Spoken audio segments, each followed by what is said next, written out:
Ensemble avec ses collaborateurs, Jean-François Kando a sillonné quelques établissements placés au centre-ville.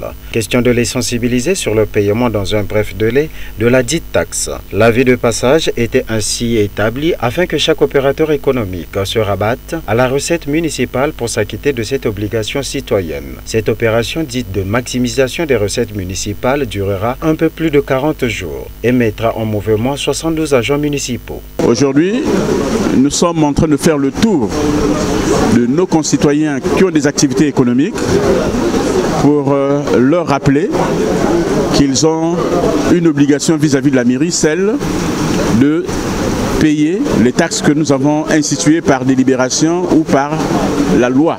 Comme vous l'avez pu le constater, nous passons de boutique en boutique pour déposer ce qu'on appelle les avis de passage.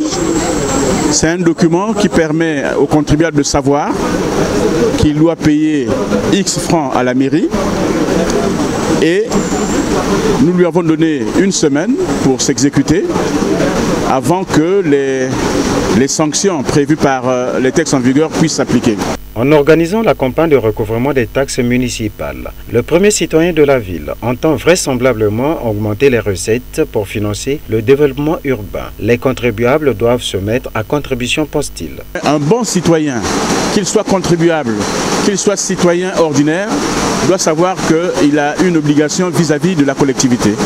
Et donc aujourd'hui, on ne peut pas penser que la mairie peut comme ça trouver de l'argent pour construire les routes. Il n'y a que par ce mécanisme que vous voyez aujourd'hui que la mairie trouvera de l'argent pour essayer de répondre aux besoins de plus en plus importants et pressants de nos populations. Donc les contribuables doivent comprendre qu'ils sont là dans un devoir civique et ce devoir civique commande que nous fassions un peu de sacrifice. C'est pourquoi vous avez vu que le bureau exécutif, moi, le premier vice-président et les autres membres du bureau exécutif, nous avons pensé donner un signal aux contribuables pour dire que nous avons vraiment besoin d'eux et qu'eux aussi doivent nous aider à faire de telle sorte que la ville soit construite. Quand vous avez contribué, vous êtes en droit de poser la question « Que fait-on de mon argent ?»